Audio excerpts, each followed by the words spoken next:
Hey y'all, what's up? It's your girl KYP561. I'm coming in here a little earlier than usual on this good Sunday to talk to you all about last night's episode of Love and Marriage Huntsville. This is season 2, and I believe that this may be episode 5.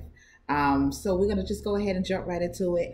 Mel and Martel, they have a scheduled meeting, but Mel makes it there before Martel. I think she said that it was like a branding meeting or something like that. I don't know. But anyway, it's a whole group of people, a whole, room full of people or whatever. And they're all running these things by Mel as far as invitations that they have received for them, for the hosts to participate in different things. So Mel has been invited to participate in a stage play. They said that they want her to be in this play or whatever. She says, okay. And then by the time Martel gets in there, he was like, you shouldn't have started this meeting without me, blah, blah, blah. And then once he gets settled in, they go to talking about somebody is having a unisex basketball tournament. I guess it's like a community event, which is a good idea. It's fun. But Martel was like, look, we already got too much going on. And a lot of the things that we got going on ain't bringing us no money. He was like, everything is because Mel was getting ready to say yeah to that too. And I'm like, girl, you know what I'm saying? Like, I mean, I understand that you want to push this, we can have it all. We can do it all. We can be mothers, wives, entrepreneurs, business women. I understand that you want to push that or whatever, but at the same time, you don't have to accept everything that's thrown at you. We already believe you, girl. We already believe you. And in this case, I must say that I did agree with Martel. Like, you can't just keep saying, yeah. You know what I'm saying? Like, we have multiple businesses. We got these kids, all this other stuff going on. Like some things you could pass on and it's okay. Mel looking like she don't understand what he talking about. And I was like, girl, I see why you keep Martel around. He might not be much of a husband, you know what I'm saying? But it seems to me like he got some good business sense. Okay, so I guess that's why we got to make sure that we keep him around, Chad. Child, so we got Maurice and Kimmy. So Maurice has a business. I think they said it was named Credit One. I'm not sure what type of business it is. I'm not even sure if they've talked about it before. But his sister, who we were introduced to last episode, Melly, I think that was her name. I can't remember. But Millie, maybe. But anyway, I'm not sure if she's his business partner, but she is a part of the business. So they're having their discussion. He basically comes there to that office so that he could study, because he's studying for the bar or whatever. So Kimmy shows up, to bring him some dinner. She says that he tells her, or she feels like he feels that her and Monster are a distraction to him at home while he's trying to study. So he goes to study at the office or whatever. So she says she went ahead and brought him some dinner or whatever, and she wanted to have a discussion with him.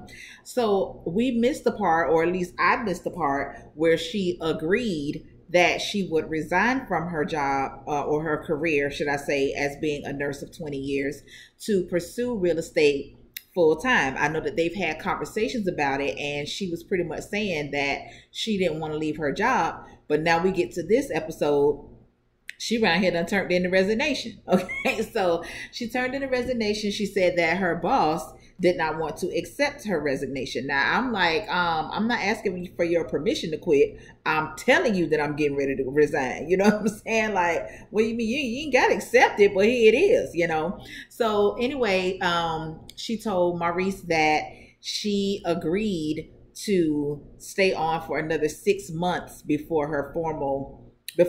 she ends it or whatever. Now, 6 months, I think that is a very long time. 6 months. Hell, you might well have to say a year, Of course, when most people resign, they're giving your ass from 2 weeks to 30 days. Okay. I ain't never heard no 6 months, But anyway, Maurice is like, girl, what? You know what I'm saying? Like, so, and this part of their conversation reminded me so much of me and my husband, because we have these conversations all the time. And I just feel like when it comes to things like changing your career or, starting a new business or, deciding to buy a new car for that matter. Men and women are so different. Men don't have no issue, at least my husband, and Maurice seems to be the same way, with jumping out there, you know, trying to start something new. If it works out, fine. If it don't work out, I'm on to the next, you know. But us women, we like security, and we want to know that when we get into something, it's going to work. You know what I'm saying? Like, I don't give a damn how many plan B, C, D, E, F, G's we got. We need to know that the plan that we're on is going to work. At least that's how I am, you know. And I feel like I could have done so much more if I had the same attitude as my husband. So reeling it back, the conversation, that this piece of the conversation reminded me so much of me and my husband. He says, okay, give me a number. All right. So for these next 6 months. And basically what he was saying was, whatever it is that you're trying to hold on to this job for 6 more months, if it's monetary that you worried about, give me the number, I'll handle it. So she says, no, my thing is I enjoy being a nurse. Like, I'm a great nurse.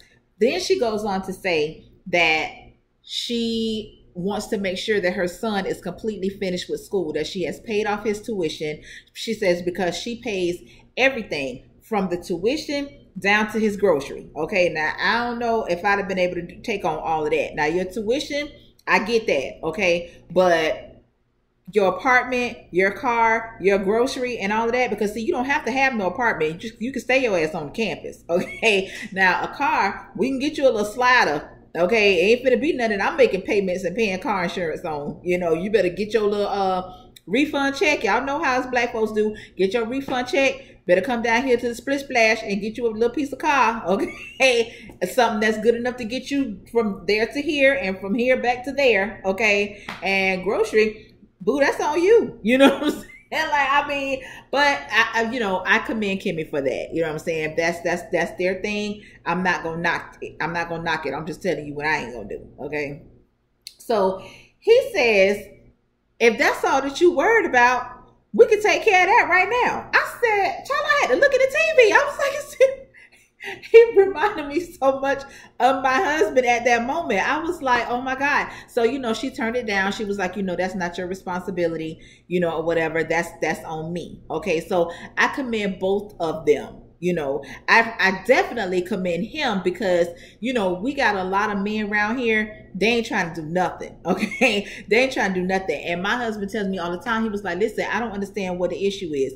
You say you want to do X, Y, Z. You ain't got no little kids running around here. You know, you ain't got no money issues. You know, whatever it is that you want to do it. But like I said, us as women, we need to feel secure in knowing that if I leave what I'm doing right now to start this over here, this better work. You know what I'm saying? And I think that that's where, I think that's what Kimmy is on. She has that security. She's been doing this for 20 years. She knows that every other Friday or the 15th and the 30th, or however the pay rate goes for nursing, I'm going to get this money consistently. You know what I'm saying? So, you know, I get it. But, you know, I really, really like Maurice. I mean, I think Maurice has always been my favorite anyway, because he's the one that got the less drama going on. I was side-eyeing him a little bit with that Kaya stuff, when he talking about he was moving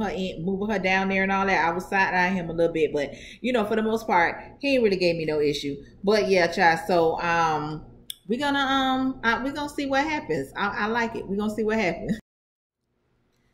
Child, now we got Tasha and that old Miss Wanda down here to the Huntsville bump and curl.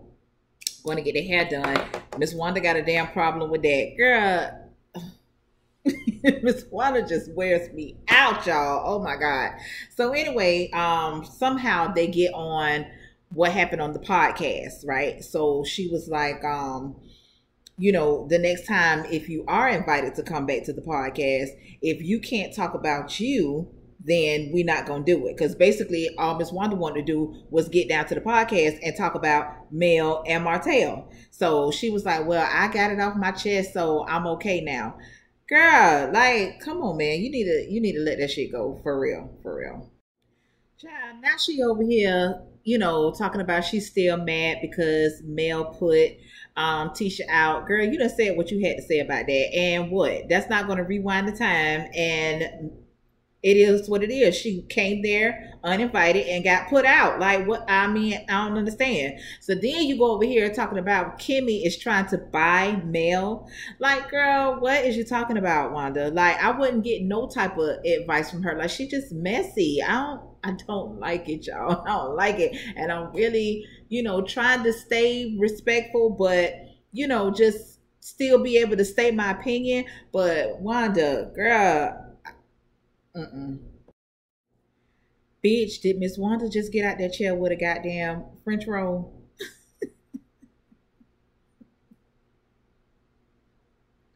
Miss Wanda got a French roll with, I don't know what them is, pin up curls. I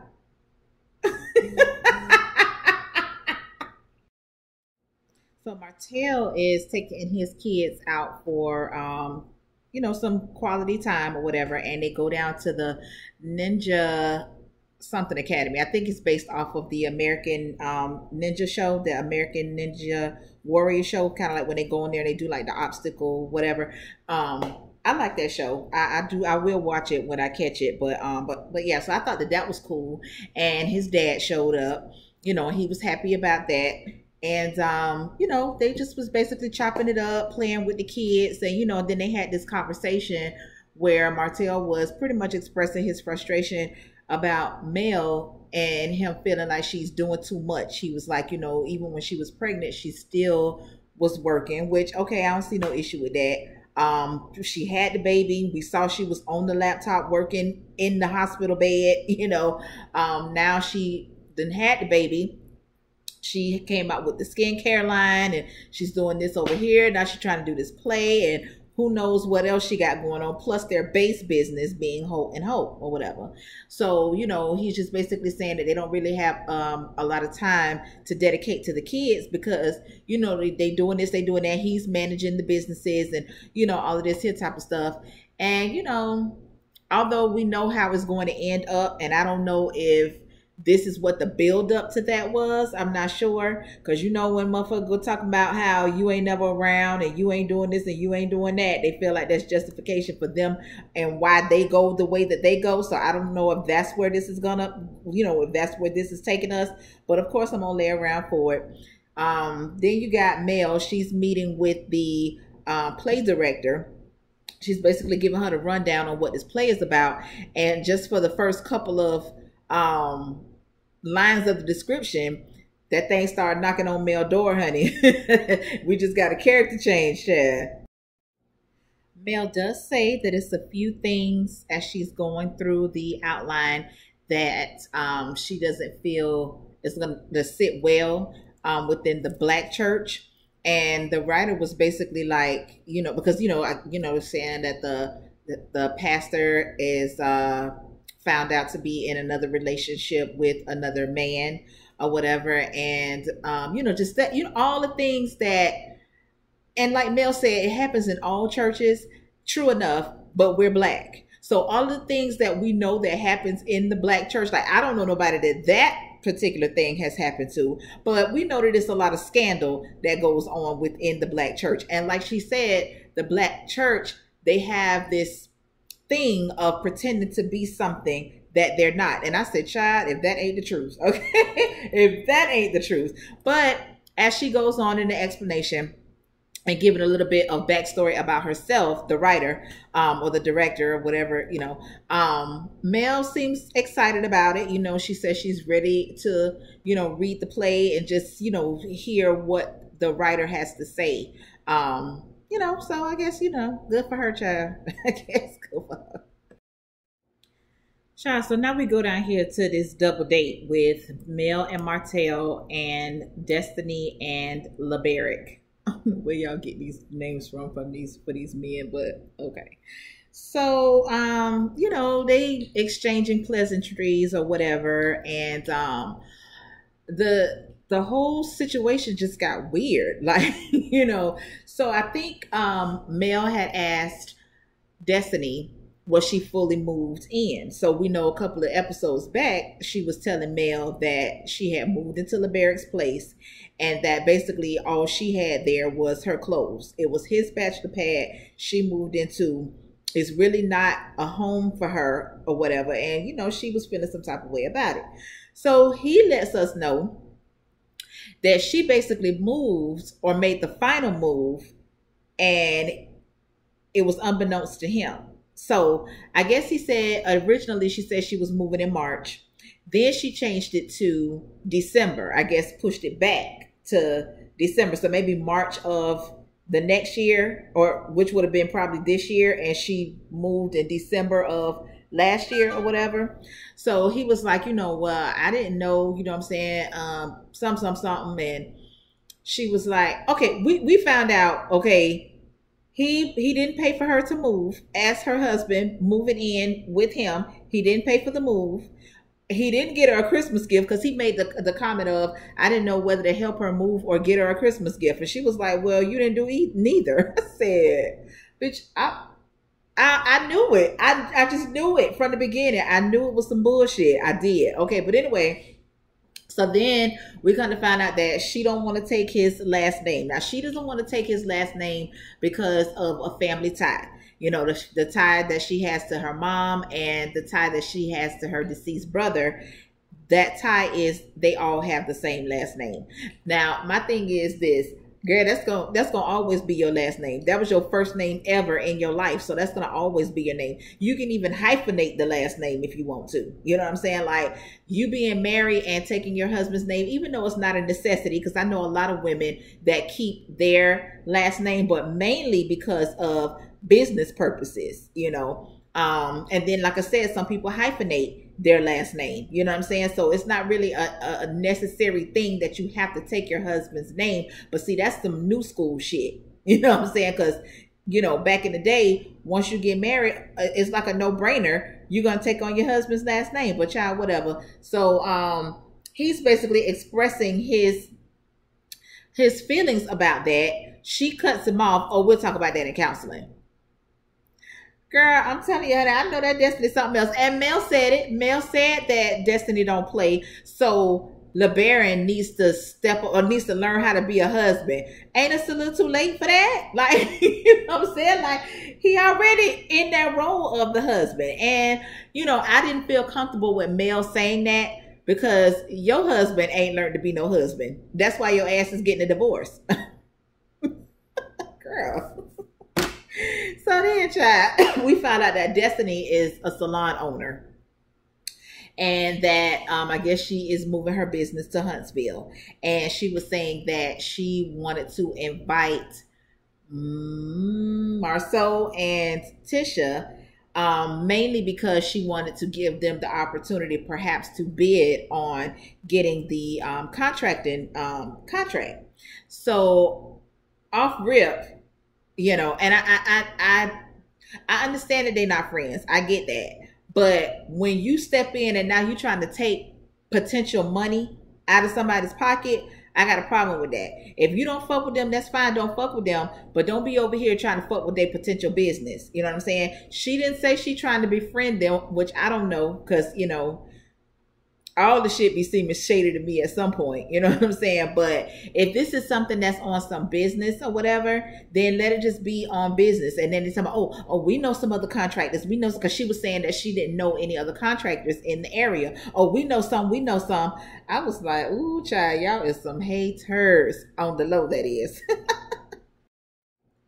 So we have Kimmy and Jalen. So they basically having a mother and son conversation, and she's, you know, just talking to him and trying to find out what his plans are once he is completely done with school. So, you know, he tells her that he thought that he would have a job with Marceau, but Marceau basically told him that he doesn't have any experience. So he didn't necessarily say he ain't got nothing for him, but he ain't got nothing for him. Okay. So he's like, now I just need to figure out what I'm going to do to make some money. So she was like, well, what you going to do as far as like your housing arrangement? Cause I ain't paying no more rent. And, he was like, you know, I wanted to ask you if I could live here at least for a year, and I can pay some bills or whatever. And she was like, okay, I appreciate you offering to pay some bills, but if you're going to be staying here, you probably going to be paying a portion of rent. Okay. And I was like, you know what? I commend Kimmy. I commend her. She basically told him, she was like, listen, you just so happen to come from a family of people that have a lot of jobs. Okay. And it's easy for you to become complacent in knowing that. And you feel like you don't have to get out there and pound the pavement to make your way. And I said, oh my God, is she speaking to me? Okay. Because, I often wonder, like with my daughter, I really feel like my daughter does or hasn't always lived up to her full potential, and I feel like a part of that is because she didn't have a struggle. Like she didn't have, when some people grow up poor and let's say they got 4, 5, 6 siblings and they living in a 2-bedroom and they got to share clothes, they got to share beds, they got to share this and share that, and and they don't really have all the things that they want. They may have the things that they need for the most part, but they kind of lack a lot. So their motivation is, once I get up out of here, I'm going to do whatever it takes so that I can live better. I don't give a damn if I got to get 10 jobs, if I got to, have a hustle on the side. Like, I don't care. Like some people have that mentality, like it's only on me and I have to do it. My daughter, she never had that. Like she don't even know what that is. She can say what she wants, but she don't even know what that is. Okay. Because we made it comfortable for her, to not have to feel that way. She's always had, well, for one, she's the only child. Okay. She's always had, of course, her own room, everything set up nice, all the, the jewelry, hair done, getting nails done since she was 13, all that type of stuff. That child don't know nothing about, a struggle, what I'm saying? So I felt that when Kimmy said, it's easy for you to become complacent because you feel like you don't have to get out there and pound the pavement. And I could say that about myself. My husband has it set up to where, like I just mentioned to y'all earlier, I can pretty much do whatever I want to do with no, whatever. We don't have a lot of children, so we don't have to worry about, putting the kids first and all this, because my child is grown. Matter of fact, she just got engaged last Saturday, so she'll be married soon. You know what I'm saying? So,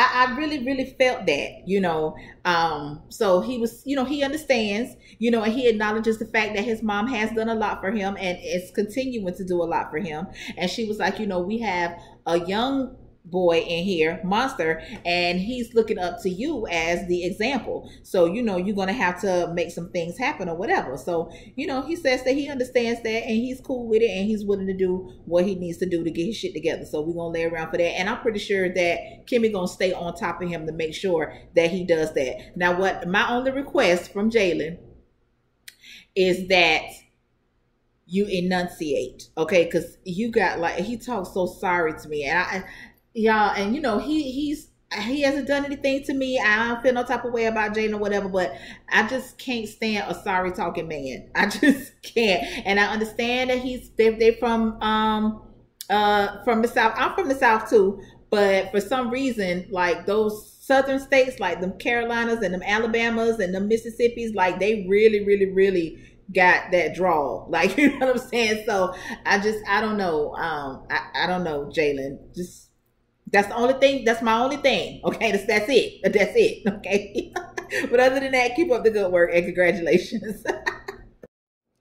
All right, y'all. So it's party time. Okay. This is Mel and Martel's kids' birthday party. So we see everybody coming in. They're having it at a bowling alley, which is always super, super fun. So you got all of the kids coming with their parents. So everybody's mingling. So we go off here to the conversation with the fellas. So you got Martel, Maurice, what his name is? Laberic and Sadaric, whatever, child. And of course, that old Sadaric jumps it off with the bullshit. I told y'all, like, I don't like him. It's something that's low key messy with him. So he makes a comment about not wanting to get escorted out. Oh, they was talking about Destiny's grand opening for her salon, and I guess he didn't receive like a formal invitation, so he was asking LeBaric, you know, I didn't get a formal invitation, but am I invited? Because I don't want to get escorted out. So why you had to say that? You know what I'm saying? Messy. Okay. So now that you done brought it up, you done opened up the door. So, you know, they had a conversation about it.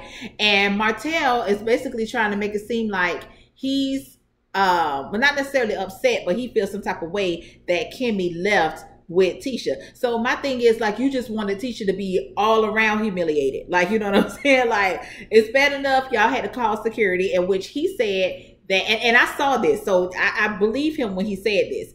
He was like, you know, once Mel said that she was going to get security, and when he said he ran, he did. Because if you go back to it, which you probably saw it, because it wasn't like off to the side, but when she said she was going to get security, he was like, you know what I'm saying? Oh shit. And then he like turned around and like went the other way. So I believe that caught him off guard too. You know what I'm saying? But he's not going to go against his wife. So it is what it is, you know, but, Maurice, he defends Kimmy as he should, and like, bitch, I don't give a damn what you talking about. If that shit was you would have left too. So you can sit here and talk that shit all you want to, and because he even asked everybody else, they act like they didn't want to say nothing. He was like, yeah, bitch, you'd have left, so miss me with the bullshit. Okay. And I was like, that's right, Maurice, you better stand for your wife, you better. But yes, I was like, Martel, get out of here with that bullshit. Yeah, out of here with that bullshit, child. All right, so then we got the Scotts. They finally arrived to the party. Everything is cool so far in the beginning. Okay, so, you know, we got the kids. They've seen each other for a long time, you know, for the first time in a long time. And they were so happy to see each other. And you can even tell that the Scotts kids were even happy to see Mel. I didn't really see interaction with Martel, which I probably wouldn't because these are two little girls. But, and Mel actually genuinely seemed happy to see them as well, you know. They gave a little fake, hey, how you doing, to the parents, which I wouldn't expect anything less from both sides. You know, and then, you know, we saw little cameos of them playing this, whatever. So then you got the guys, they over there bowling, and Marceau, he comes over, you know, he kind of stand to the background because he know what it is, you know what I'm saying? And Martel, I don't know. I can't say. I don't know. I mean, because I'm the type of bitch that if I don't fuck with you, I don't fuck with you either. But I'm not gonna be an asshole. Like, you know what I'm saying? I have a way of ignoring your ass without being an asshole with it. And Martel was just completely being an asshole with it. You know what I'm saying? If that makes sense. I don't know. I mean, maybe I am an asshole. I don't know. But anyway, child. So, you know, they doing their thing. Tisha and what that woman name is, Kimmy, they have a conversation. Basically, Tisha wanted to apologize to Kimmy. Child, why can't get these people's names right all of a sudden, about Miss Wanda and how Miss Wanda has been coming for her or whatever. And Kimmy basically was like, you know, I appreciate you wanting to apologize, but you don't have to apologize to me for your mama. Like, I got your mama, and I'm gonna give your mama exactly what she give me. Okay, she thinks she see me, but I see her ass too. Okay, so what Nene said, we see each other. Okay, but Kimmy says she ain't got time to be playing around with Wanda, child. She gonna give her what she gives. So Mel invites Tisha to the back to talk, child. That shit ain't take long at all to get thrown off. And I really wish that Tisha would just stop bringing up the fact that she was put out. I mean, I can't tell her how to feel about that because it happened to her. You know what I'm saying? But Mel, you're not going to convince Mel that she was wrong in that. And Mel has some valid points, and Tisha has some valid points as well. Mel's valid point was, you weren't invited, and I wasn't fucking with you. Old girl is saying, you know, I basically came to celebrate with you, you know, congratulate you or whatever. Mel is saying, bitch, you could have texted me that. You know what I'm saying? You could have texted me that if you wanted to fill me out. And I agree with that. If she really wanted to be there and genuinely, you know, support or whatever, she could have kicked her a text, see what the vibe is from the text, you know what I'm saying? And then if that turned into an invitation, okay. And if it just turned into a thank you and that's it, okay, that means no invite, you know what I'm saying? So both of them could have went about this whole situation totally different. But anyway, child, it went from that to Mel talking about her brand and all of this. And child, teacher said, what exactly is your brand? And baby, why she say that? Because y'all know that's the main thing that Mel is on, honey. My brand, the Hope brand, the Mel brand, the whoever brand, the brand, baby. Don't you dare ask Mel, what's your brand, like you don't know, okay? So she had to give her a little rundown. You know, women empowerment. You know, kind of like how I empowered you to get out the house. Ooh. I said, baby, y'all gonna stop it. So yeah, that's where the show ended. So of course they're gonna pick it up next week or whatever, and I will be here for it. So I do want to thank all of you for clicking on this video. And if you're still here at this point in time, you might as well like the video if you didn't do it when you came in, and definitely subscribe, honey. If you didn't sat here and listen to this for this whole 30 minutes, you might as well subscribe and go check out my other videos as well. I've been around for a while, okay? So anyway, y'all, I hope y'all enjoy the rest of y'all day. Mine is pretty much just getting started. So until next time, y'all, peace out.